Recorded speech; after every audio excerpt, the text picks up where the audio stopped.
پہلے احتیاط کرو، غور کرو اس کے پروز اور کونس کو، اس کے فائدے اس کے نقصان کو غور کرو، اس کے بعد عمل کرنا، فوراً نہیں دوڑنا۔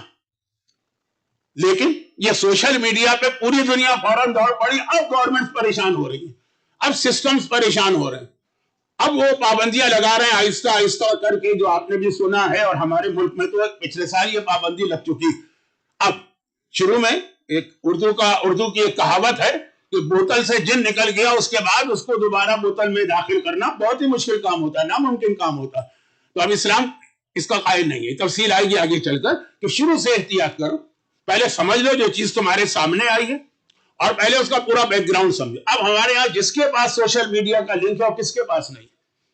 میرے پاس نہیں، اور میں نام نہیں لینا چاہتا، لیکن بعض ملکوں کے امیگریشن کو کراس کرتا ہوں تو وہ مجھ سے کہتے ہیں اپنا سوشل میڈیا، میں کہتا ہوں ہے ہی نہیں میرے پاس، یقین نہیں آتا، سمجھتے جھوٹ بول رہا ہے، میں کہتا ہوں آپ تحقیق کر لیجیے، اور وہ تحقیق کرتے ہیں وہیں امیگریشن کاؤنٹر پہ 4 گھنٹے بٹھا کر، اور اس کے بعد حیرت کے ساتھ کہتے ہیں کہ آپ جائیے۔ تو خلاصہ یہ ہے کہ ہر ایک کے پاس اتنا کہ اگر کوئی کہہ دے کہ میرے پاس کوئی سوشل میڈیا نہیں ہے تو اس کو یقین نہیں آ رہا ہے سامنے والے کو۔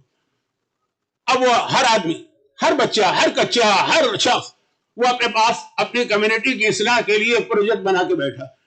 سوشل جو پروجیکٹس ہیں ان کی طرف اس سے میرا کوئی تعلق نہیں، مجھے اس میں بولنا بھی نہیں چاہیے، وہ میری فیلڈ بھی نہیں۔ لیکن پھر وہ ریلیجن میں بھی آ جاتے ہیں، اور جب ریلیجن میں آتے ہیں تو پھر سب سے پہلا اٹیک جو ہے ہماری کمیونٹی میں عزاداری پہ ہوتا ہے۔ بعض لوگ عزاداری کے نام پہ $1 بھی خرچ نہیں کرتے، چلے نہیں کہا خرچ کر، ان کی مرضی، پیسہ ان کے خیال میں ان کا۔ جبکہ کل بھی میں نے عرض کیا تھا ایک لفظ، اور یہ عرض کر دوں کہ قرآن کریم میں یہ لفظ بار بار آیا، الف لام میم ذالک الکتاب لا ریب فیہ ھدی للمتقین الذین یؤمنون بالغیب۔ اس کے بعد قرآن کہتے ہیں وَیقیمُوا الصلاۃ وَمِمَّا رَزَقْنَاهُمْ يُنفِقُونَ، جو ہم نے دیا ہے اس میں سے خرچ کرو، اپنے میں سے نہیں، تمہارا نہیں چاہیے مال، جو ہم نے دیا۔ انما المؤمنون الذین اذا ذکر اللہ وجلت قلوبهم وَإِذَا تُلِيَتْ عَلَيْهِمْ آيَاتُنَا زَادَتْهُمْ إِيمَانًا وَعَلَىٰ رَبِّهِمْ يَتَوَكَّلُونَ الَّذِينَ يُقِيمُونَ الصَّلَاةَ وَمِمَّا رَزَقْنَاهُمْ يُنفِقُونَ۔ یہ سورہ انفال کی آیت ہے۔ اس کی خاص بات یہ ہے کہ یہ آیت شروع ہوئی ہے انما سے۔ انما عربی زبان کا ایک بہت اہم لفظ ہے جس کا ٹرانسلیشن ہوتا ہے اونلی۔ انما المومنون، مومن صرف یہ لوگ۔ دیکھیے اگر انما نہ آئے اور قرآن کہے کہ مومن جو ہے نماز پڑھتے ہیں، اس کا مطلب یہ ہے کہ نماز کے علاوہ دوسری چیزیں بھی ان میں ہو سکتی۔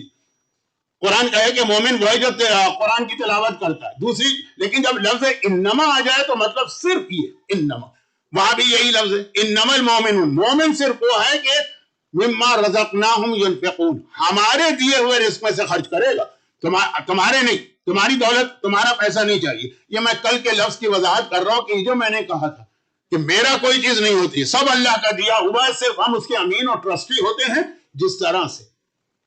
اب یہ جملہ میں کہہ رہا ہوں، اس کی تفصیل میں جانے کی کا وقت نہیں، لیکن ہے بہت انٹرسٹنگ واقعہ، لیکن وہ ہسٹری ہے، ٹاپک سے ہٹ کر۔ جس طرح سے ہمارے یہاں ایک چیز مشہور ہو گئی ہے کہ جب رسول خدا ہجرت کر کے مدینے آئے تھے تو حضرت ابو ایوب انصاری کے گھر میں اسٹے کیا تھا، جو ان کے پہلے ہوسٹ تھے۔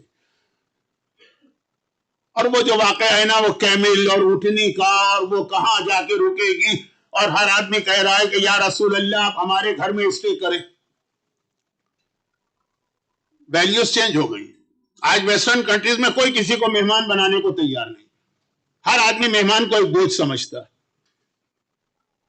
کوئی محاورہ بھی آپ لوگوں کا ہے، مجھے نہیں معلوم، محاورہ یعنی کہاوت کہ there is no free lunch, جبکہ اسلام میں بار بار فری لنچ ہوتا ہے۔ اسلام کی پوری بنیادی فری لنچ کے اوپر ہے۔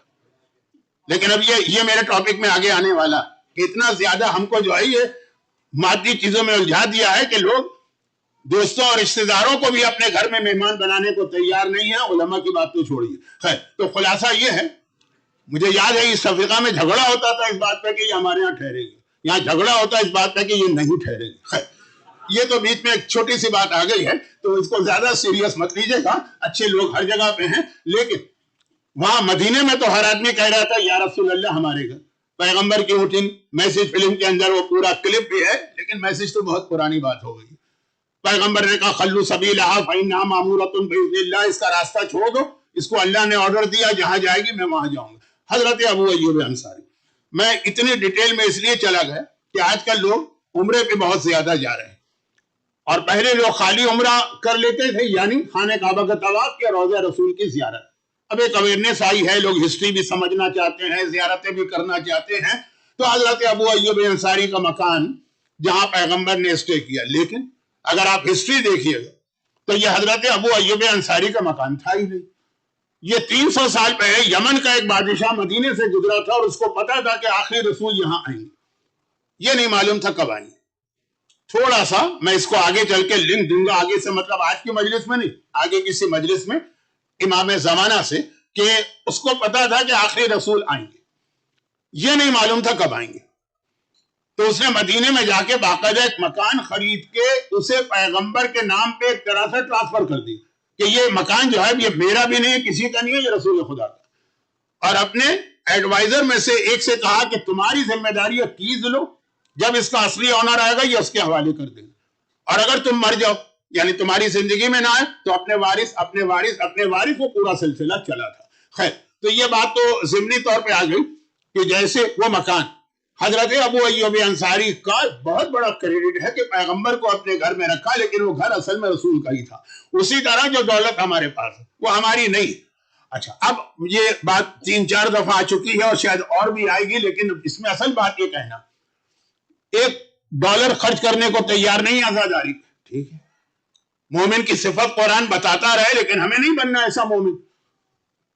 یہ ہمیں خرچ کرنا ہے اپنے حساب سے، کہ ہمارے خیال میں، یہ میں کسی خاص پروجیکٹ یا آرگنائزیشن کی بات نہیں کر رہا، ہمارے خیال میں مثلا اسپتال بہت اہم، ہمارے خیال میں اسکول بہت اہم، ہمارے خیال میں مثلا یتیموں کی مدد بہت اہم، ہمارے خیال میں چیریٹی کا کام بہت اہم، سب اہم، سب اہم۔ جس طریقے سے آج کل نیوٹریشن میں کہا جاتا ہے نا کہ بہترین ڈائٹ وہ جو بیلنس، خالی اونلی پروٹین ڈائٹ تھی، وہ بھی آپ کو معلوم ہے کہ فیل ہو گئی۔ بیلنس ہر چیز ہونی چاہیے اپنے اپنے حساب سے، اتنا پرسنٹ یہ، اتنا پرسنٹ یہ میں آپ کو بتا رہا ہوں، یہ آپ کی توہین کر رہا ہوں، آپ مجھ سے زیادہ یہ چیزیں جانتے ہیں۔ اسی طرح اسلام میں ہر چیز اپنی جگہ پر، لیکن بیلنس کے ساتھ، ایسا نہ ہو کہ پورا کا پورا زور ایک چیز پہ دے دیا جائے۔ اب اس کا نتیجہ یہ نکلا کہ سب سے زیادہ، اب جب اتنے سارے، ہر آدمی اپنے حساب سے فیصلہ کر رہا ہے مجھے کیا کرنا ہے۔ مجھے ایک اور حدیث یاد آ رہی ہے، لیکن میں اپنے آپ کو روک رہا ہوں کہ کہیں ایسا نہ ہو کہ میرا آج کا موضوع انکمپلیٹ رہے اور ایک اور مجلس مجھے اس موضوع پہ پڑھنا پڑے، جبکہ میرے پاس خود اصل جو ٹاپک ہے وہ بہت بڑا۔ تو جلدی جلدی بات مکمل کروں کہ اب جب ایک آدمی سوچتا ہے کہ ہم ہر جگہ تو خرچ نہیں کر سکتے، تو کون سی وہ جگہ ہے جہاں کٹ کیا جا سکتا ہے؟ عزاداری سب سے پہلے نظر آتی، مجلسیں بہت ہونے لگی، تبرک بہت ہونے لگا، نیاز بہت ہونے لگی، اور پھر اس کے بعد گھر کی مجلسیں۔ بہت سختی کے ساتھ اسلام کا حکم ہے کہ اپنے گھر میں بھی مجلس کرو، امام باڑے کی مجلس کو پسند۔ پیغمبر کی حدیث یاد کیجئے، پیغمبر نے کہا کہ تم لوگ پرانے انبیاء کی جو قومیں تھیں ان کی طرح سے نہ ہو جانا کہ اپنے گھر کو قبر بنا لو۔ یا رسول اللہ، اس کا مطلب کیا ہوا گھر کو قبر بنانا؟ کہا کہ وہ لوگ اپنی ساری عبادت اپنی عبادت گاہ میں جا کے کرتے تھے جو ان کا ریلیجس سینٹر تھا، گھر میں کچھ نہیں ہوتا۔ یہ قبر کی خاصیت ہے کہ قبر سے کوئی عمل آسمان پہ نہیں جاتا۔ اپنے گھر کو ایسا نہ بناؤ، عبادتوں کو تقسیم کرو، کچھ عبادتیں سینٹر میں ہو، کچھ عبادتیں گھر کے اندر ہو۔ یہ تفصیل کے ساتھ شب جمعہ میں بیان کرتا ہوں، بہت لمبی حدیث ہے، اس کا خالی 1 منٹ ٹکڑا ایکسٹریکٹ پیش کیا ہے حدیث کا۔ خلاصہ یہ کہ عزاداری ایک ایسی چیز لگتی ہے کہ جس کے اندر آدمی سوچتا ہے اس میں کٹ لگایا جا سکتا ہے، اگر اتنی مجلسیں نہ ہو، کم ہو جائیں تو کیا نقصان؟ آقا حسین کو تو ہماری مجالس کی کوئی ضرورت نہیں، تو یہ تو ویسے ہی جملہ ہوا جیسے کوئی کہہ دے کہ نماز کم کر دو، اللہ کو تو ہماری نماز کی کوئی ضرورت نہیں۔ تو مسئلہ یہ نہیں ہے کہ اس کو ضرورت ہے نہیں ہے، مسئلہ وہ جو شب عاشور امام کے ایک صحابی نے کہا تھا۔ شب عاشور کے مسائل میں ایک جملہ یہ آتا ہے کہ جب امام نے چراغ گل کر کے اپنے اصحاب سے کہا کہ اب چلے جاؤ، میں تم سب کو آزاد کرتا ہوں، تم جا سکتے ہو، اور پھر وہ مختلف صحابیوں نے اس موقع پہ چھوٹی چھوٹی سپیچز کی ہیں، اس میں سے ایک کا جملہ یہ ہے کہ آقا بالکل ٹھیک کہہ رہے ہیں، آپ کو ہماری کوئی ضرورت نہیں، لیکن ہمیں آپ کی ضرورت ہے۔ تو اب یہ کہ اللہ کو ہماری نماز کی ضرورت نہیں ہے، ہم کو یہ نماز کی ضرورت ہے۔ آقا حسین کو ہماری عزاداری کی ضرورت نہیں ہے، ہم کو اس عزاداری کی ضرورت ہے۔ اور اس ضرورت کے اعتبار سے کچھ باتیں بعد میں بیان کروں گا، لیکن آج مختصراً ایک بات عرض کر رہا ہوں کہ ایک بات یاد رکھیے، عزاداری میں جو خرچہ کریں گے آپ دیکھیں گے کہ واپس آتا ہے، اور کتنا زیادہ ہو کے واپس آتا ہے، کیونکہ ہم کریم کو دے رہے ہیں۔ اس کو جب ہم دیتے ہیں تو اگر ہم اس کو ایک دیں گے، جو صدقے کے لیے حدیث ہے، اچھا صدقہ ہمارے ہاں ایک بہت برا لفظ بن کے رہ گیا، اردو زبان میں ہے بھی برا لفظ، لیکن عربی میں یا فقہ میں صدقہ بہت بڑی عبادت ہے، بہت بڑا نیکی کا کام ہے۔ جب صدقہ دیتے ہیں تو پلٹ کے 700 یا 7000 ٹائم بڑھ کے وہ واپس آتا ہے۔ صدقہ مال میں برکت پیدا کرتا ہے۔ تو خیر خلاصہ یہ ہے کہ عزاداری، ابھی میں خالی خرچے کی بات کر رہا ہوں، لیکن اور بھی اس کے بہت سارے پہلو ہیں، اور میں اس کی طرف نہیں جا رہا ہوں، ورنہ موضوع بالکل چینج ہو جائے۔ لیکن نہیں خرچ کرنا ایک آدمی کو، اب اس کو نہیں معلوم کہ وہ اپنا کتنا بڑا لاس کر رہا، یہ $1 دے کے وہ جو $1,000,000 واپس اس کو ملتے ہیں، آج بھی ہے دل والے، دینے والے ہیں۔ یہ عزاداری کسی کی محتاج نہیں، ایسا نہیں ہے کہ 10 آدمی یا 15 آدمیوں نے عزاداری میں پیسے کم کر کے کہیں اور لگا دیے تو آقا حسین کی عزاداری کم ہو جائے گی، آپ ہمیشہ دیکھیں گے بڑھتی چلی جائے گی۔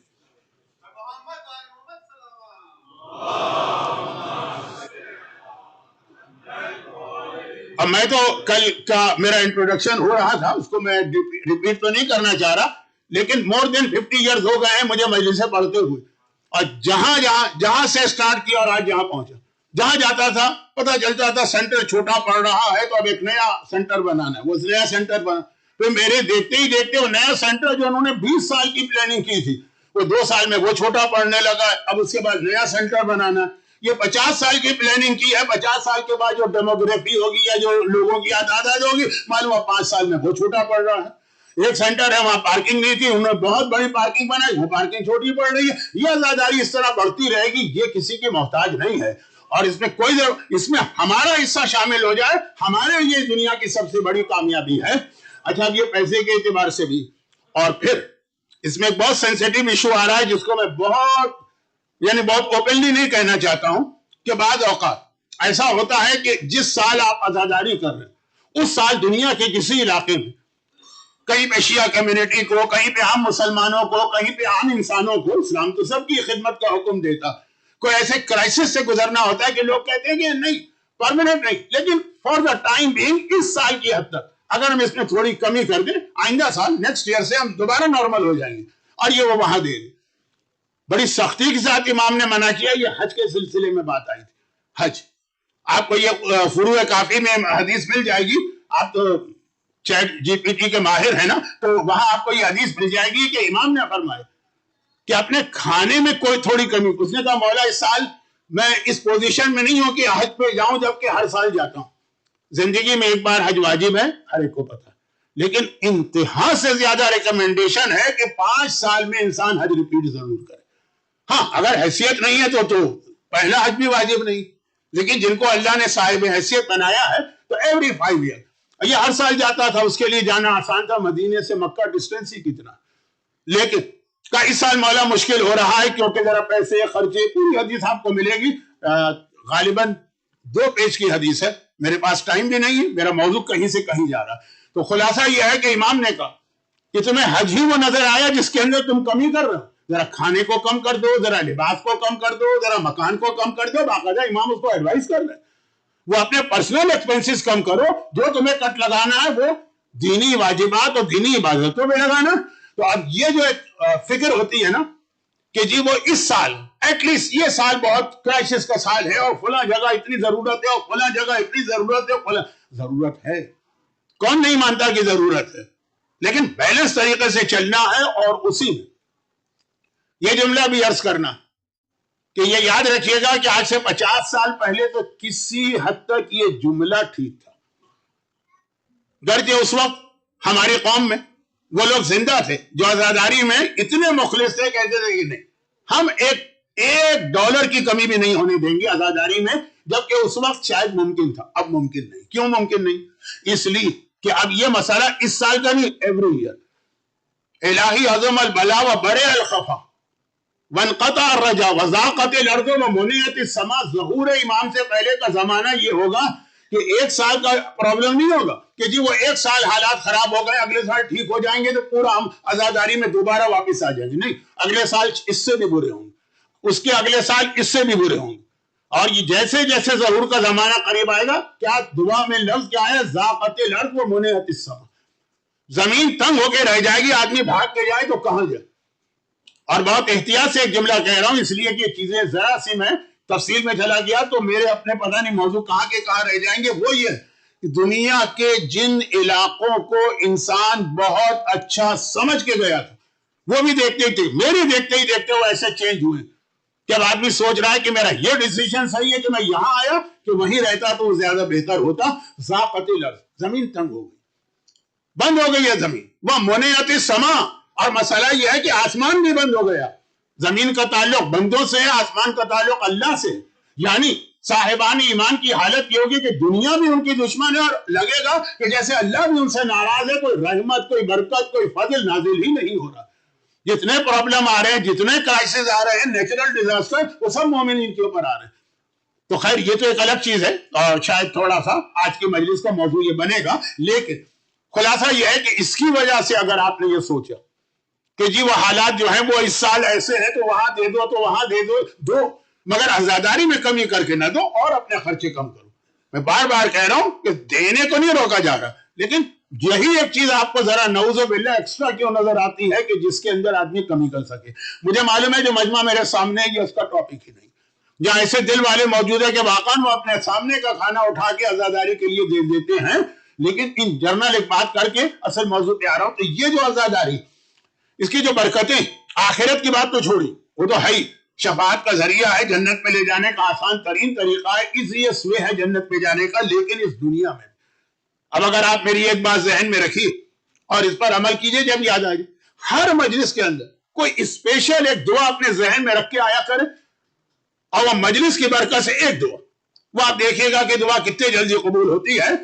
ہول سیل دعائیں مانگنے میں بھی کوئی حرج نہیں ہے، لیکن ایک اسپیشل دعا جیسے، اب میں اگزامپل وہ دے رہا ہوں جو میرا ساری زندگی کا اپنا ایک ایکسپیرینس اور آبزرویشن.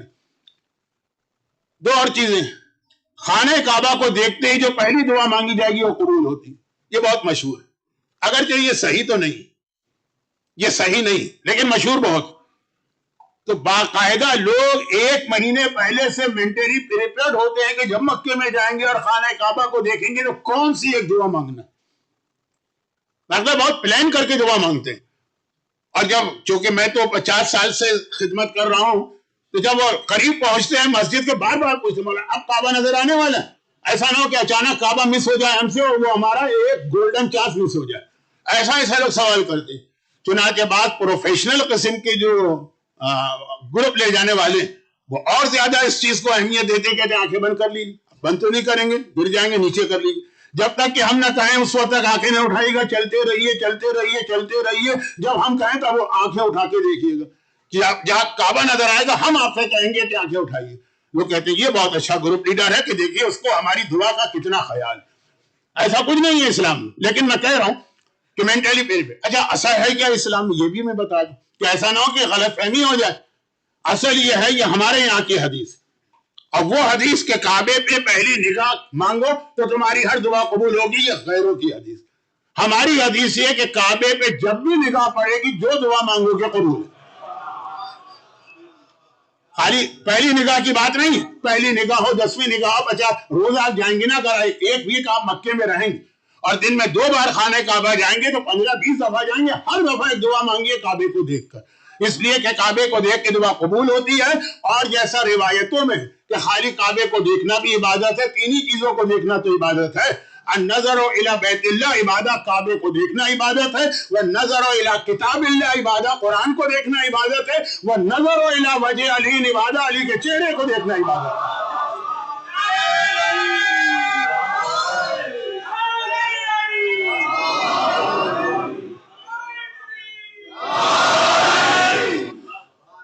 تو اب خانہ کعبہ کے بارے میں جو مشہور ہو گیا ہے، تو میں تو اس کو اپنے ساتھیوں کو بتاتا ہوں کہ جو مشہور ہے نا اس پہ پورا عمل کر لیں. یعنی جب کعبے کو دیکھے ایک دعا، ایک یہ چیز. نمبر 2 زمزم. زمزم پہلے تو بہت ہی مشکل سے ملتا تھا، مجھے اب تک یاد ہے کہ وہ چھوٹی چھوٹی بوٹلز کے اندر وہ زمزم جو تھا لایا جاتا تھا، پھر گھر کے اندر جو بڑا ٹینک ہوتا ہے پانی کا، اس میں اس کو ڈال کے اس طرح سے مکس کرتے تھے، کہتے تھے کہ زمزم کا پانی بن گیا، اور لوگوں کو ایسے ریلیجس گفٹ دیتے تھے۔ اب تو بہت زیادہ زمزم کے لیے بھی حدیث کہ زمزم ہاتھ میں لے کے ایک دعا، کوئی ایک دعا اپنے ذہن میں رکھو۔ اب اگر آپ وہاں جا رہے ہیں، آج کل تو ویدر بھی حج کا بڑا گرمیوں کا ہے، 50 دفعہ زمزم پی رہے، 50 دعائیں اپنے ذہن میں لے کے جائیے خلوص کے ساتھ، اللہ کو ٹیسٹ کرنے کے لیے نہیں، بلکہ واقعا یہ سمجھ کے کہ اللہ کا وعدہ ہے تو اللہ وعدہ پورا کرے گا، انلیس یہ کہ یہ جو دعا مانگ رہا ہوں اس میں میرا اپنا کوئی نقصان ہو۔ وہ ابھی تھوڑی دیر بعد بات آتی ہے، پہلے یہ عزاداری کا چیپٹر کمپلیٹ ہو جائے۔ تو خلاصہ یہ ہے کہ یہی مجلس کا بھی طریقہ ذہن میں رکھ کے آئیے دعا کہ خاص یہ دعا مانگنا ہے، اور روزانہ اپنی دعا چینج کرتے رہیے، لیکن ہر دعا یہاں پہ دعائیں قبول ہوتی ہیں، اللہ کی رحمت نازل ہوتی ہے، ملائکہ ہیں، خواتین کے ساتھ شہزادی کونین تشریف فرما ہے، تو اس کی دنیاوی برکتیں بھی بہت زیادہ، اور خاص طور پر جس چیز کی جانب مجھے آپ کی توجہ مبذول کرانا وہ یہ ہے کہ ہمارے مراجع، اب پتہ نہیں کہ آپ کے ماحول میں یہ بات ہے کہ نہیں، لیکن جس ماحول میں سے میں آیا ہوں، انڈیا پاکستان، وہاں بہت زیادہ یہ بات کہی جاتی ہے کہ یہ عزاداری جو ہے اس کو مراجع کرام اتنا نہیں مانتے۔ بعض جو فتوے بھی آ جاتے ہیں جس میں کچھ چیزوں کو تو حرام کیا گیا ہے، نماز کے حوالے سے بھی کتنی چیزیں حرام کی گئی ہیں کہ یہی عمل ہوگا تو حرام ہے، نماز جو ہے آپ اس حالت میں نہیں پڑھ سکتے، لیکن وہ سارے وہ فتوے نہیں دیکھتے کہ یہ علماء، یہ مراجع نماز کے بارے میں بھی وہی بات کہتے ہیں، لیکن عزاداری کے بارے میں تو یاد رکھیے کہ یہ عزاداری کا انسٹیٹیوشن ہمارے پاس پہنچا ہے، دو اس میں بہت ہی اہم رول پلے کرنے والے ہیں، بہت ہی اہم، ویسے سب کا حصہ برابر سے حصہ، ہمارے بچے، ہمارے جوان، ہمارے بوڑھے، کل مثلا وہ علم لہرایا جا رہا تھا، وہاں بچے بھی تھے، جوان بھی تھے، بوڑھے بھی تھے، لیکن دو بہت ہیں، نمبر 1 ہمارے مراجع، نمبر 2 ہماری خواتین۔ خواتین کے ٹاپک پہ میں اس لیے نہیں آ رہا ہوں کہ پھر لیڈیز مجلس ہے اس میں یہ بات آ جاتی ہے، اور ہو سکتا ہے کسی دن چھوٹے، لیکن مراجع بڑی مشکل سے اس عزاداری کو بچا کر اپنے خالی نالج نہیں، ساتھ میں وزڈم اور ویژن کے ساتھ عزاداری کو ہم تک پہنچائے۔ چھوٹی سی مثال، جب صدام نے 40 کی زیارت پہ پابندی لگا دی تھی، 40 کی زیارت تو ہمیشہ سے ہوتی تھی، کیونکہ جو 11ویں امام کی حدیث آپ اپنے بچپنے سے، بلکہ جبکہ ماں کے پیٹ سے سنتے چلے آ رہے ہیں، جو آپ کے ڈی این اے میں ہے کہ مومن کی نشانی زیارت 40 قرار دی گئی، تو یہ ہمیشہ سے تھی۔ 78 تھا غالباً جب صدام نے پابندی لگا، چاروں طرف سے کربلا کو اس کی آرمی نے آ کے گھیر لیا، ٹینک کھڑے کر دیا، جو بھی آئے گا، عرب میں تو ٹرائبل سسٹم ہے نا، عراق میں آج بھی پورے ٹرائب نکل کے آتے ہیں زیارت کے لیے، پورے کے پورے اس ٹرائب کو جو ہے وہ مار دینا۔ اس وقت ہمارے مراجع نے کہا کہ ٹھیک زیارت نہ کریں اس سال۔ اب دیکھیے ان کا یہ کہنا کہ اس سال نہ کریں، اور ہمارے کسی ینگسٹر کا بیٹھ کر انٹرنیٹ پر یا سوشل میڈیا پہ کہنا کہ اس سال نہ کریں، دونوں میں فرق، اور کہا کہ اچھا ٹائم آئے گا۔ اب ذرا سوچئے کہ اس زمانے کے اندر کتنے زائرین آتے ہوں گے، 10,000، 15,000، 20,000، چاہے دنیا کی پاپولیشن کو آج سے کمپیئر کریں تب بھی کیا یہ 20 ملین، 25 ملین، 30 ملین سوچا جا سکتا تھا کہ 40 میں آئیں گے؟ آج صدام بھی اپنے قبر کے اندر جہاں عذاب میں مبتلا ہے تو کروٹیں بدل کے سوچ رہا ہوگا کہ میں نے کتنی بڑی حماقت کی تھی، اگر اس وقت نہ روکتا تو 10,000 کے 1 لاکھ ہو جاتے، 5 لاکھ ہو جاتے، 10 لاکھ ہو جاتے، دنیا کی پاپولیشن کتنی بڑھ گئی۔ یہ 25 ملین جو ہے، یہ اس وقت ہمارے مراجع کرام کا ویژن تھا کہ یہ ٹائم ایسا ہے کہ ہاں ٹھیک ہے، ابھی تھوڑا صبر کر لو، اچھا وقت آئے۔ یہ فرق ہوتا ہے ایک عام آدمی کے ویژن میں اور مرجع کے ویژن میں، ہمارے مراجع اس کو بہت اہمیت دیتے ہیں۔ 3 چھوٹی سی باتیں عرض کروں، کیونکہ شاید مجھے ایسا لگ رہا ہے کہ آپ جس ماحول میں ہیں وہاں پہ یہ پروپیگنڈا نہیں ہو رہا ہے اگینسٹ مرجعیت، لیکن اس وقت ساری دنیا میں اگینسٹ مرجعیت پروپیگنڈا ہو رہا ہے، اور خاص طور پر جو کل جملہ میں نے کہا تھا کہ پوری تیاری ہے کہ آیت اللہ سیستانی کے بعد تو اس قوم کو اتنا دور کر دینا ہے مراجع سے۔ اس کے 2-3 طریقے ہیں، لیکن وہ میرا موضوع اس سال نہیں، پھر بھی جو میرا موضوع بھی نہیں ہوتا ہے، کبھی کبھار وہ بات میری زبان پہ آ جاتی ہے، آئندہ آ جائے، اگلے ویک میں تو نہیں کہہ سکتا، میرا ٹاپک نہیں۔ تو اس کے اندر ایک پروپیگنڈا یہ بھی کہ یہ اتنا اہل بیت کے فضائل کو نہیں مانتے ہیں، اور اتنی محبت نہیں ہے ان کے دلوں میں، اور یہ عزاداری کو اتنی اہمیت نہیں دیتے۔ دیکھیے آغا، اب میں پورے مراجع کے حالات پڑھوں گا تو بات کہیں کی کہیں پہنچ جائے گی۔ آغا سیستانی اس وقت ہے، اللہ انہیں طول عمر عطا کرے صحت کے ساتھ. لیکن یہ آغا سیستانی پروڈکٹ ہیں اس صدی کے، اس سینچری کے عظیم ترین مرجع آیت اللہ خوئی کے. ان کے شاگرد آیت اللہ خوئی کے اسٹوڈنٹس کی لسٹ دیکھیے گا تو علماء نہیں ہیں، مجتہدین نہیں ہیں، مراجع ہیں ان میں. ایک تو ابھی آپ کے سامنے آیت اللہ عظمی شیخ اسحاق فیاض کا انتقال ہوا. آیت اللہ خوئی سے پہلے مرجع تھے آیت اللہ محسن حکیم، ان سے پہلے مرجع تھے آیت اللہ بروجردی. اس افریقہ میں صحیح معنوں میں تقلید شروع ہوئی تھی آغا بروجردی سے. تو خیر اب میں پورے یہ فیملی ٹری ہماری مرجعی ہے، وہاں تو نہیں جا رہا. آغا بروجردی مشہور واقعہ ان کا، تفصیل میں نہیں جا رہا ہوں کیونکہ 30 منٹ تو وہ واقعہ چاہتا ہے، اتنا وقت نہیں. مختصر اب یہ ہمارے جتنے مراجع ہیں نا یہ سب 90+. تو آغا بروجردی 90+ تھے، لیکن بہت ہی فائن پرنٹ والی کتاب. وہ باہر بس مون لائٹ ہو اس میں بیٹھ کے آرام سے پڑھ لیتے تھے 90 کی ایج. کسی نے پوچھا کہ یہ آپ نے کوئی دوا استعمال کی ہے یا دعا؟ لوگ علماء سے پوچھتے ہیں کہ بھائی کوئی دعا ہے. لوگ مجھ سے بھی آگے پوچھتے ہیں کہ مولانا آپ کی میموری بہت زیادہ ہے، کوئی دعا؟ میں نے کہا آپ نے کیا پوچھا؟ مجھے بھول گئے. ابھی آپ کا سوال ابھی آپ نے پوچھا میں بھول گیا. میری میموری نہیں ہے لیکن لوگ آگے پوچھتے ہیں نا. تو خلاصہ یہ ہے کہ یہ جو آپ کی آئی سائٹ، دیکھیے عالم کا اس زمانے میں سارا دار و مدار جو تھا اس کی آئی سائٹ پہ تھا. کتابیں پڑھے گا تو آگے وہ ریسرچ کرے گا. اب آج کل تو بہت سارے نئے طریقے آ گئے ہیں، لیکن اس وقت کی بات ہے. کہا کہ میں جب جوان تھا اور حوزے میں اسٹوڈنٹ تھا تو بیمار پڑا، اور ایسی بیماری تھی کہ تقریباً میں اندھا ہو گیا، آلموسٹ اندھا.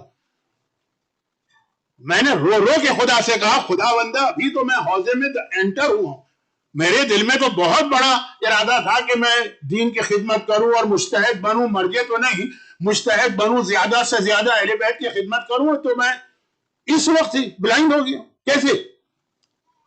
اب وہ پورا واقعہ میں نہیں بیان کرنا چاہتا، لیکن خلاصہ یہ ہے کہ امام زمانہ کی جانب سے ان کو میسج ملا کہ اس سال جو عاشورے کا یہ 40 کا جلوس، مجھے یاد نہیں ہے ان کے شہر بروجرد، وہ جو جلوس نکلے گا اس میں جاؤ، اور جو ماتمی ماتم کر رہے ہوں گے وہ جس وقت ماتم کر رہے ہوں تو ایک طریقہ یہ بھی ہے جو ہمارے ہاں پاکستان میں بھی ہے، عراق میں بھی ہے، کہ وہ سروں پہ مٹی ڈالتے ہیں. وہ جو مٹی گرے گی وہ اٹھا کے اپنی آنکھوں میں لگا لینا.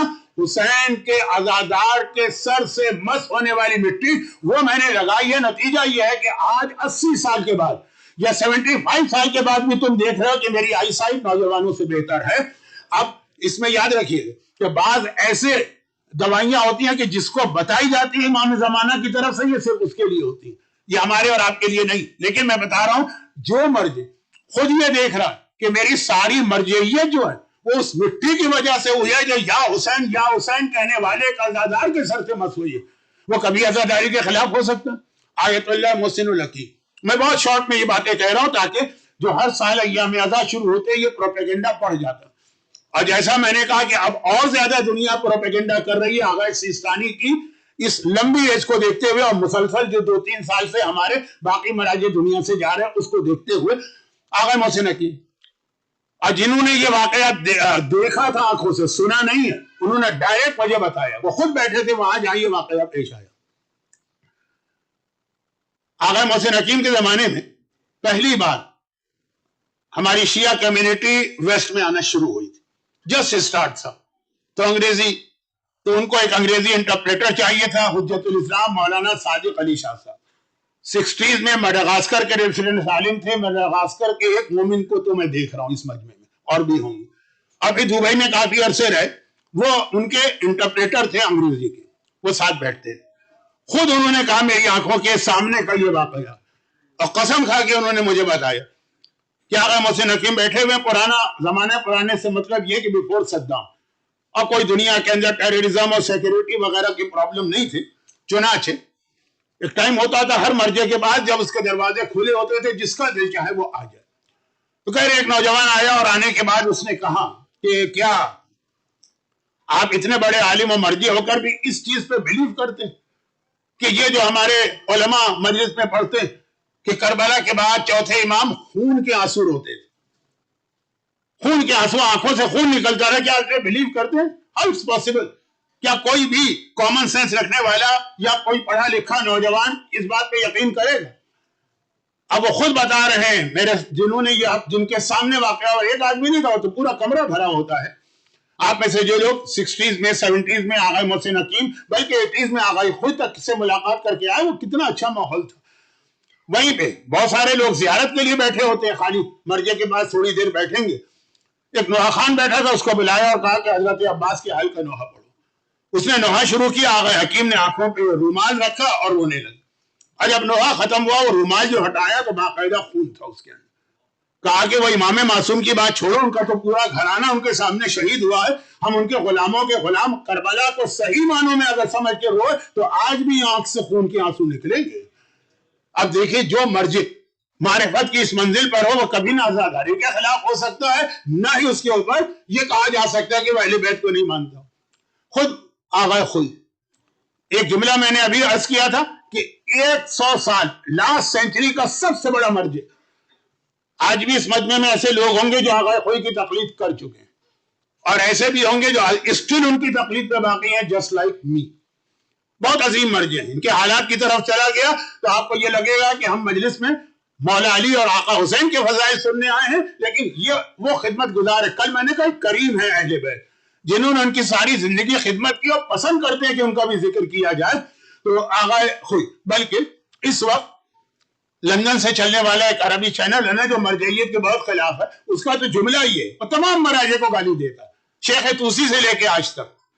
لیکن خود کہتا ہے کہ پوری شیعہ تاریخ میں اتنا بڑا مرجع کوئی نہیں گزرا جو آغا خوئی. برا بھی کہہ رہا ہے، اعتراض بھی کر رہا ہے، گالیاں بھی دے رہے ہیں، لیکن مان رہے ہیں. تو میں نے تو 100 سال کہے، لیکن بعض کا تو کہنا کہ پوری شیعہ تاریخ کے اگر ٹاپ آف دا لسٹ 5 مرجع تو ان میں سے ایک آغا خوئی ہوں گے. ان کا کتنا مشہور تو نہیں، لیکن ان کا بھی ایک واقعہ ہے اور یہ عزاداری سے ڈائریکٹ ریلیٹڈ. اور واقعہ یہ ہے کہ آغا خوئی کی سب سے بڑی جو کوالٹی تھی وہ تھا کہ انہوں نے اسٹوڈنٹس ایسے بنائے، یعنی ان کا جو درس ہوتا تھا، جو ٹیچنگ کا سٹائل تھا، تو وہ ایسا تھا کہ ان کے اسٹوڈنٹ سارے کے سارے مرجع بن گئے. ورنہ بعض بڑے بڑے مراجع ہیں، ساری زندگی انہوں نے دین کی خدمت کی ہے، لیکن ان کے اسٹوڈنٹ پہ 1-2 ہی مرجع ہوتے ہیں. آغا خوئی کی تو ایک لسٹ ہے مراجع کی، اور پوری دنیا سے اس وقت ریلیجس ایجوکیشن والے آغا خوئی کا جو درس ہے اس کو اٹینڈ کرتے ہیں. درس مینس جو ان کا لیکچر ہوتا ہے، جو حوزے میں تعلیم دیتے. ایک دن ایسا ہوا، آئیے اس وقت آغا خوئی کی جوانی تھی، یعنی پورا انرجیز پیک پر تھی. آخر میں 80s کے بعد تو انہوں نے اپنا درس آغا سستانی کو دے دیا کہ میری جگہ تم لوگوں کو پڑھاؤ، لیکن خیر. تو اب ایک دن ایسا ہوا کہ وہ نہیں آئے. کسی کو مجبوری پیش آ سکتی ہے، چلے دوسرا دن نہیں آئے. ہمارے مراجع اس طریقے سے جو ہے کبھی وہ چھٹی نہیں لیتے ہیں، کیونکہ ان کو پتا ہے کہ ان کے پاس جو لوگ آئے ہیں وہ نجف کے نہیں آئے، وہ آسٹریلیا سے لے کے نارتھ امریکہ تک کے پڑھنے کے لیے آئے. ان کا ایک ایک دن بہت قیمتی ہوتا. تیسرا دن گزر گیا، نہیں آئے.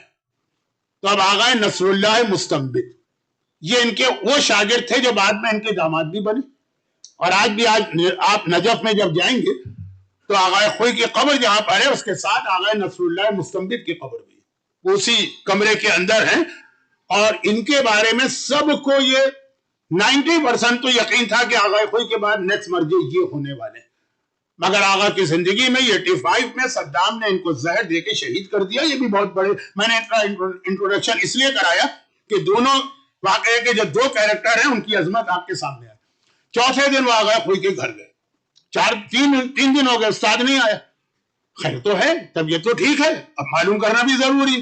وہاں گئے تو وہی آغا برج رضی والی بات پتہ چلا کہ آغا خوئی تقریباً نابینا ہو گئے.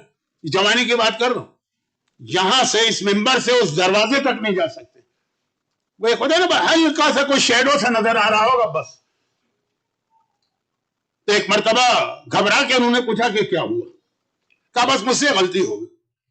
یہ گناہ کے لیول کی تو نہیں ہے، لیکن اور وہ یہ ہے کہ میرے گھر میں میری وائف لیڈیز مجلس کرتی. اب بہت لیڈیز آ جاتی ہیں کہ اتنا بڑا اس کا یہ مرجع نہیں تھے، لیکن بہت بڑے عالم تو تھے نا، جو میں نے بتایا کہ اتنے اسٹوڈنٹ ان کے پاس پڑھنے آتے تھے. تو مجھے بہت اسٹڈی کرنا ہوتی تھی. اب یہ مجلس میں عورتیں آتی ہیں، بہت مجمع ہو جاتا ہے، حتیٰ یہ کہ میرے کمرے تک کے اندر عورتیں پہنچ جاتی ہیں. ذرا سا میں ڈسٹرب ہوتا ہوں. تو میں نے اپنی وائف سے کہا کہ یہ مجلس تم کہیں اور کر دو، تاکہ جو اصل کام میں واجبات کا اجتہاد کی تعلیم ہے اس کے اندر رکاوٹ نہ ہو. میری وائف نے سن لی میری بات، خواتین کی ایک مجلس کی بات کر رہا ہوں، عورتوں کی مجلس جو میں نے شروع میں کہا نا کہ ایک ایک مجلس عورتوں کی جو گھر میں ہوتی ہے اس کی اہمیت کو سمجھیں. بس اتنا میں نے کہا کہ بھائی میں اجتہاد کی تعلیم دے رہا ہوں، ساری دنیا سے اسٹوڈنٹ آئے ہوئے ہیں، اور یہ سب جو میں کر رہا ہوں یہ کوئی اور یہ کام نہیں کر سکتا. اب انہوں نے یہ جملہ نہیں کہا لیکن کچھ امپریشن یہ بنا کہ مجلس تو ہر گھر میں ہو سکتی ہے، خالی میرا گھر کیوں کسی اور، لیکن جو کام میں کر رہا ہوں یہ صرف میرے گھر میں ہوگا، اتنا کہا. اور اسی رات کو مجھے یہ پیغام ملا کہ تم نے ایسا جملہ کہا کہ تمہاری نیت میں خرابی نہیں تھی، لیکن بظاہر اس جملے سے مجلس امام حسین کی ذرا سی توہین ہو رہی. چنانچہ جو تم کہہ رہے ہو نا کہ اس اجتہاد کی تعلیم کو میں دے رہا ہوں، تم اس قابل ہی نہیں رہو. نعوذ باللہ، یہ جملے میرے ہیں، بہت بدتمیزی کے جملے ہیں، رف لینگویج ہو گئی. یہ پیغام اس طرح سے امام معصوم کا نہیں آیا اور ایسے عظیم شخص کے لیے، لیکن مفہوم یہ تھا کہ بھائی جس کے لیے تم کہہ رہے ہو کہ مجلس کو چھوڑ دو یا کہیں اور کر لو، اس قابل ہی نہیں رہو. چنانچہ اس کے بعد صبح میں اٹھا، یہ پیغام آیا رات کو، صبح میں اٹھا تو یہ حالت. اب آغا نصر اللہ مستنبط گھبرا کے کہتے ہیں، یہ بعد میں داماد بنے ہیں اور نیکسٹ مرجے بھی ہونے والے تھے اگر صدام ان کو شہید نہ کرتا. تو انہوں نے کہا کہ اب کیا کیا جائے، اس کا کیا علاج ہے؟ اس کا علاج بھی مجھ کو پتا. میرے کمرے میں، اسی کمرے میں الماری کے اندر، اب میں یہاں سے وہاں نہیں جا سکتا ہوں، چھوٹی سی ڈبیا میں اصلی خاک شفا رکھی، وہ خاک شفا لے کے آؤ اور میری آنکھوں میں لگاؤ. اور باقاعدہ آغا نصر اللہ مستنبط، میں نے بار بار کیوں کہا نیکسٹ مرجے تھے کہ یہ اتنے عظیم لیول کے تھے جیسے آغا سیستانی کا لیول تھا. یہ خاک شفا لاتے ہیں اپنے استاد کی آنکھوں میں، ذرا ذرا سے خاک شفا لگاتے ہیں، اور نتیجہ یہ ہوا کہ وہ دوبارہ بینائی واپس آئی، اور ایسی آئی کہ ہزاروں بلکہ لاکھوں اسٹوڈنٹ تیار کیے اور سینکڑوں مراجع تیار کیے، اور دین کی اتنی خدمت کی ہے جس کا اپنا ایسا اعتقاد. اصلی خاک شفا کا لفظ استعمال کیا، اصلی خاک شفا ملنا بہت مشکل ہے. لیکن کربلا میں جو وہابیوں نے اٹیک کیا تھا 1216 ہجرہ میں، تکفیریوں نے، اس وقت جو مرجع تھے سید علی، ان کو ڈھونڈتے ہوئے کہ سید الکفرا اینا، سید الکفرا اینا، سید الکفرا، کافروں کا لیڈر کہاں ہے، کافروں کا سردار کہاں ہے. اس وقت اصلی خاک شفا مل گئی. وہ بہت انٹرسٹنگ واقعہ ہے لیکن موضوع سے ہٹ کر. تو آقا حسین قبر کی مٹی، آقا حسین عزادار کے سر کی مٹی. اچھا، خاک شفا سب کے لیے، عزادار کے سر کی مٹی سب کے لیے نہیں، جس کو امام پیغام دے. خون کا آنسو رونا یہ ہمارے مراجع کا عقیدہ ہے. میں کہتا ہوں آج بڑے سے بڑا مولائی مجھے دکھا دیجئے کہ جو یہ کہے کہ میں ماتم کروں گا اور میری آنکھوں سے خون ٹپکے. میں اس کی توہین نہیں کر رہا ہوں، ہر ایک کا ایک اسٹیٹس ہوتا ہے. ابو ذر سلمان جیسے نہیں ہو سکتے، مقداد ابو ذر جیسے نہیں ہو سکتے، عمار مقداد جیسے نہیں ہو سکتے، لیکن عظمتیں سب کی ہیں. تو اسی طرح ہر ایک کا اپنا ایک اسٹیٹس ہے. لیکن ہمارے مراجع اور موجودہ حالات کے اندر آپ یاد رکھیے کہ آپ کے بچوں کے لیے یہ عزاداری جو ہے نا، وہ تربیت کا ایک ایسا ذریعہ جس طرح سے پارٹیسپیٹ کرتے کہ اس میں کوئی کمی اور کمزوری نہیں آنا چاہیے. اور جو کل میں نے ایک جملہ کہا تھا، بس اسی کو اب لنک کر کے مجلس شروع کرنا تھی، لیکن شروع کیا کروں اب تو ختم ہو گئی، لیکن لنک کر دوں. یہ عزاداری ہم کسی فائدے کے لیے نہیں کرتے. مثلا آپ نماز کسی فائدے کے لیے نہیں پڑھتے. فرض کیجئے کہ آپ نمازیں پڑھ رہے ہیں اور آپ کو لاس پہ لاس ہو رہا ہو تو کیا آپ چھوڑ دیں گے نماز؟ نہیں چھوڑیں گے. خمس ہم فائدے کے لیے نہیں دیتے. کتنا ہمارے علماء بتاتے رہے کہ خمس دو تو اگلے سال اور بڑھ جائے گا، اگلے سال اور بڑھ جائے گا، لیکن کیا لوگوں کو لاس نہیں ہوتا خمس دینے کے بعد؟ لیکن جو خمس کو مانتا ہے وہ اس کے بعد بھی خمس دے گا. تو عزاداری ہم کسی فائدے کے لیے نہیں کرتے، لیکن وہ فائدہ ہم کو مل کے رہے گا. آج کی 21st سینچری جو کل کی مجلس کا آخری جملہ تھا اسی سے کنیکٹ کرو. مصیبتیں ہر ایک کے پاس، پریشانیاں ہر ایک کے پاس، ہر ایک کے پاس کوئی نہ کوئی پرابلم ہے. بلکہ اگر نہیں ہے، اگر کسی کے پاس پرابلم نہیں ہے تو وہ مومن نہیں. ہاں، یہ اتنا بڑا اسٹیٹمنٹ میں نے کیسے دے دیا؟ نہیں، یہ امام کی حدیث، امام کی حدیث ہے. امام نے پوری حدیث ہے جس میں امام نے 40 آدمیوں پر لعنت بھیجی اور لفظ استعمال کیا ملعون ملعون. اچھا، لعنت اردو میں گالی ہے، انگریزی میں لعنت کرس کہتے ہیں، لیکن عربی میں لعنت گالی نہیں. جیسے صدقہ اردو میں جو بہت ہی آدمی مصیبت اور بلا دور کرنے کے لیے کسی ایسے ویسے کو دے دیتا ہے، لیکن عربی میں صدقہ بہت بڑی عبادت ہے. صدقہ لیکن باقی اور ہی لعنت. لعنت کے معنی کیا؟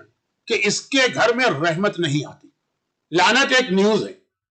اب آپ کہیں کہ مثلا فلاں پہ لعنت ہو تو آپ کو لگے کہ گالی دی گئی. نہیں، اصل میں خبر دی گئی کہ اس کے گھر میں رحمت نہیں آ رہی.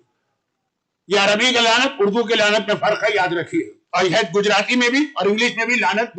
امام نے 40 آدمیوں پہ لعنت بھیجی ہے، یعنی یہ کہا ہے کہ ان کے گھر میں رحمت خدا کبھی نہیں آتی. اس میں کہا ایک وہ مومن ہے کہ جو 40 دن گزارے اور اس کو کوئی پرابلم فیس نہ کرنا پڑے. ہر 40 دن میں ایک مرتبہ تو مومن کو پرابلم فیس کرنا ہوگا. راوی نے کہا مولا ہر 40 دن، وہ سمجھ رہا تھا پرابلم کا مطلب ہے موت.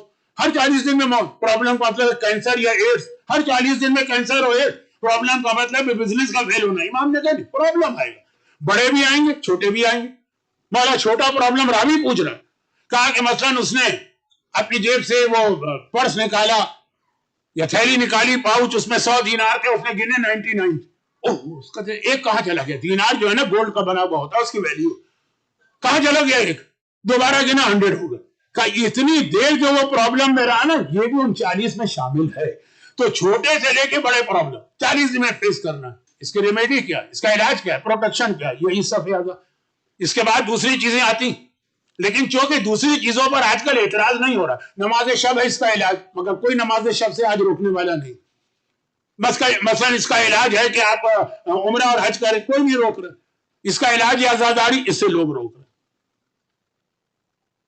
وہ آقا جس کے بدن سے مس ہو جانے والی مٹی کھا کے شفا بن جائے. بلکہ میں تو ذرا سا اس بات کو ذرا بڑھا کے کہتا ہوں، زیارت وارثہ تو آپ پڑھتے ہیں، اس میں ایک عجیب جملہ آتا ہے. آقا حسین کا اسٹیٹس تو بہت ہائی. کربلا کی مٹی آقا حسین کی وجہ سے خاک شفا بنی، صحیح. اور یہ یاد رکھیے گا کہ خاک شفا صرف کربلا کی مٹی ہے. حتیٰ باغ سیستانی کا جملہ دیکھ لیجئے، مٹی کھانا حرام ہے. صرف کربلا کی مٹی جو خاک شفا ہے اوریجنل، وہ کھائی جا سکتی ہے. حتیٰ قبر رسول اور مولا کی قبر کی مٹی بھی نہیں کھائی جا سکتی، وہ بھی حرام. یہ حسین کا ایک اسٹیٹس ہے. حسین اپنے نانا سے بڑے نہیں ہوئے، لیکن یہ حسین کی عظمتیں. بدن سے مس ہونے والی مٹی. لیکن زیارت وارثہ میں تو ذرا اور ہم کو میسج دیا گیا. طِبْتُمْ وَطَابَتِ الْأَرْضُ الَّتِي فِيهَا دُفِنْتُمْ.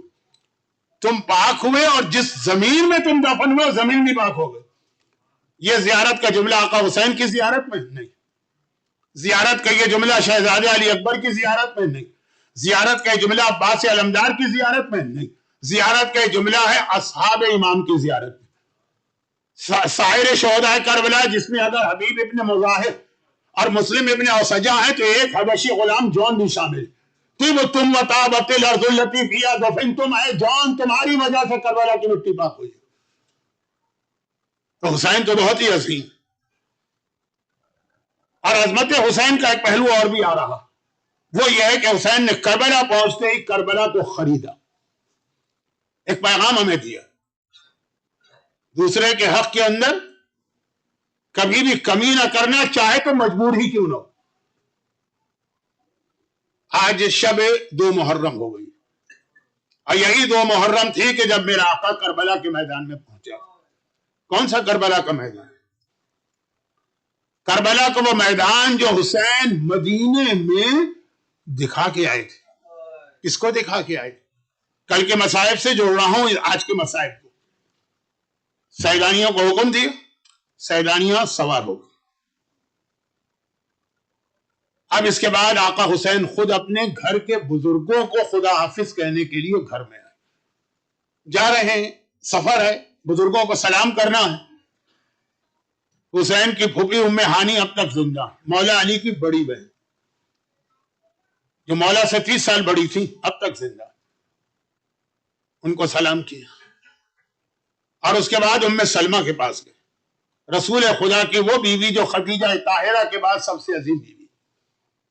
ایک مرتبہ ام سلمہ نے دیکھا کہ حسین ٹریولنگ کا جو لباس ہوتا ہے، اٹائر یا ڈریس، وہ پہنے ہوئے. گھبرا کے کہا بیٹا حسین کیا کہیں سفر کر رہا؟ کہا کہ ہاں نانی، مجھے مدینہ چھوڑنا پڑ رہا. میں یہ سننا تھا. میں سلمہ چونک گئی. کہا بیٹا کہیں تو کوفے کی جانب تو نہیں جا رہا؟ حسین نے کہا نانی یہ سوال آپ نے کیوں کیا؟ کہا تیرا نانا رسول خدا مجھ سے کہہ رہا تھا جب میرا حسین کوفے کی جانب جائے تو اس کو اس طرح رخصت کرنا جیسے مرنے والوں کو رخصت کیا جائے۔ حسین نے کہا نانی آپ نے تو خالی نام سنا تھا، کہیے تو میں آپ کو یہ بھی دکھا دوں کہ میں کہاں جا رہا ہوں۔ ام سلمہ نے تڑپ کے کہا بیٹا ذرا دکھا تو صحیح، اور حسین نے ایک مرتبہ اشارہ کیا، ام سلمہ کی آنکھوں کے آگے سے پردے ہٹتے چلے گئے، زمینیں بدلتی چلی گئی، آخر میں ایک تپتا ہوا صحرا نظر آیا، ایک جنگل نظر آیا جہاں ایک فوج ہے، زمین پہ کچھ لاشیں پڑے ہیں، ام سلمہ وہ لاشیں دیکھتی جا رہی ہیں۔